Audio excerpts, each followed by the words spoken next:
ঝিনাইদহের শৈলকুপা উপজেলা আত্মহননের রাজধানী হিসাবে পরিচিত।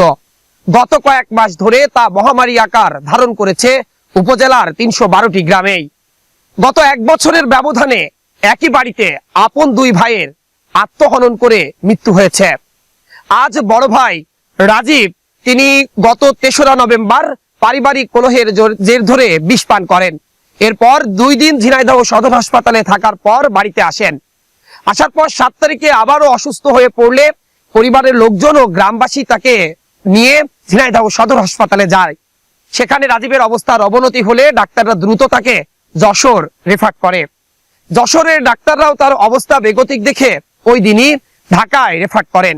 এরপর গত কয়েকদিন ঢাকা মেডিকেলে মৃত্যুর সাথে পাঞ্জা লড়ে অবশেষে গতকাল রাত ৩টায় রাজীব মৃত্যুবরণ করেছেন।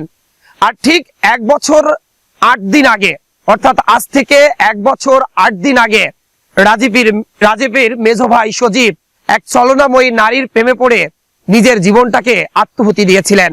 অর্থাৎ রাজীবরা ৩ ভাই, এর মধ্যে বড় ভাই এবং মেজো ভাই দুজনই গিয়েছে এই অপমৃত্যুর কোলে ঢলে। কি কারণে আসলে শৈলকুপা উপজেলা জুড়ে এই আত্মহননের মিছিলটি দিন দিন বেড়েই চলেছে, সুনির্দিষ্ট কোনো কারণ কারোরই জানা নেই। তবে এই উপজেলার মানুষের একটাই কথা, যে উপজেলায় প্রতিদিন কোনো না কোনো মানুষ আত্মহনন করে মারা যাচ্ছে। সেখানে সামাজিকভাবে প্রতিরোধ করার জন্য বা মানুষকে সচেতন করার জন্য উপজেলা প্রশাসন বা স্থানীয় যে ইউনিয়ন পরিষদ রয়েছেন বা বিভিন্ন সামাজিক সংগঠন রয়েছেন, তারা কেউই কিন্তু কোনো পদক্ষেপ নিচ্ছেন না। আজ এই ঝিনাইদহের শৈলকুপা উপজেলার ফুলহরি ইউনিয়নের ১ নং চাঁদপুর গ্রামে আমি দাঁড়িয়ে আছি। ঠিক ১ বছর ৮ দিন আগে স্নিগ্ধ শিশির ভেজা এক সকালে সজীবের মৃত্যুর খবর জানিয়েছিলাম আপনাদের।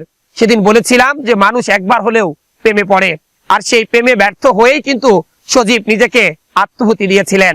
আর সজীবের বড় ভাই রাজীব তিনি কিন্তু পারিবারিক কলহের জের ধরে গত ৩রা নভেম্বর বিষ পান করেন এবং গতকাল রাত আনুমানিক ৩টার সময় তার মৃত্যু হয়। রাজীবের স্বজনরা এবং একই সাথে তার পরিবারের যে লোকজন রয়েছে এবং গ্রামবাসী কেউই কিন্তু এই মৃত্যুটি মেনে নিতে পারছে না। আর রাজীব ও সজীবের অসহায় দুর্ভাগা পিতা রেজাউল করিম নিজেকে কি বলে সান্ত্বনা দেবেন, সেই সান্ত্বনার ভাষায় হয়তো তার জানা নেই। আর শোকে পাথর হয়ে গেছে রাজীব ও সজীবের মা। তাদের এখন বেঁচে থাকার অবলম্বন ছোট্ট একটি শিশু। ৩টা পুত্র সন্তানের মধ্যে 2টো পুত্র সন্তানই কিন্তু মারা গেছে আত্মহত্যা করে, যেটি কিন্তু মেনে নেওয়ার মতো নয়। আমরা চাই সামাজিকভাবে যদি প্রতিরোধ গড়ে তোলা যায়, একই সাথে কেন এই আত্মহত্যার ঘটনা ঘটে তা যদি খতিয়ে দেখা যায়, তাহলে এই আত্মহনন হয়তো এই সমাজ থেকে কিছুটা হলেও দূর করা যাবে। স্থানীয়দের সাথে আমি কথা বলছিলাম, গতবারও বলেছিলাম, এবারও বলেছি। তারা আমাদেরকে যেটি জানিয়েছেন যে রাজীব সম্ভবত পারিবারিক কলহের জের ধরেই এই ঘটনাটি ঘটিয়েছেন।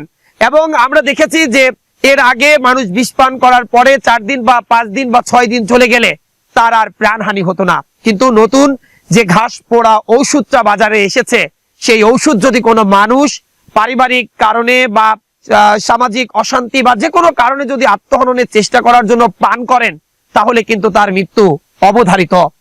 আমরা চাই সমাজে আর কোনো মানুষ যাতে নিজেকে আত্মহুতি না দেয়।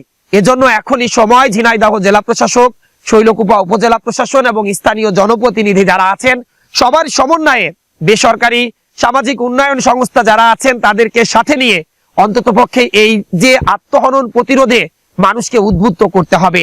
মসজিদ, মন্দির, গির্জা, প্রেগাডোর যে সকল ধর্মীয় উপাসনালয় রয়েছে, সেখান থেকে প্রতিদিন এই মানুষকে আসলে সচেতন করার দরকার। মানুষ যারা আত্মহনন করে তাদের যেমন এই পৃথিবীর সুন্দর পৃথিবী ছেড়ে পরপারে পাড়ি জমায় খুব দ্রুত, এবং পরকালে গিয়েও কিন্তু তাদের কঠিন শাস্তি পেতে হবে। ধর্মীয় অনুষ্ঠান মেনে মানুষকে যদি বোঝানো যায়, তাহলে হয়তো এই উপজেলাকে আত্মহনন মুক্ত করা সম্ভব। যদিও গত 100 বছর ধরে দেখা যায় এই উপজেলার প্রায় প্রতিটি পরিবারেরই কেউ না কেউ আত্মহননের পথ বেছে নিয়েছেন। তবে একই পরিবারের 1 বছরের ব্যবধানে 2 জন আত্মহনন করে মারা যাওয়ার খবর এটি হয়তো প্রথম। এর আগে বালিয়াডাঙ্গা গ্রামে, যেটি শৈলকুপা পৌরসভার মধ্যে, সেখানে দেখেছিলাম যে 15 বছরের ব্যবধানে একই পরিবারের 9 জন আত্মহনন করে মারা যায়।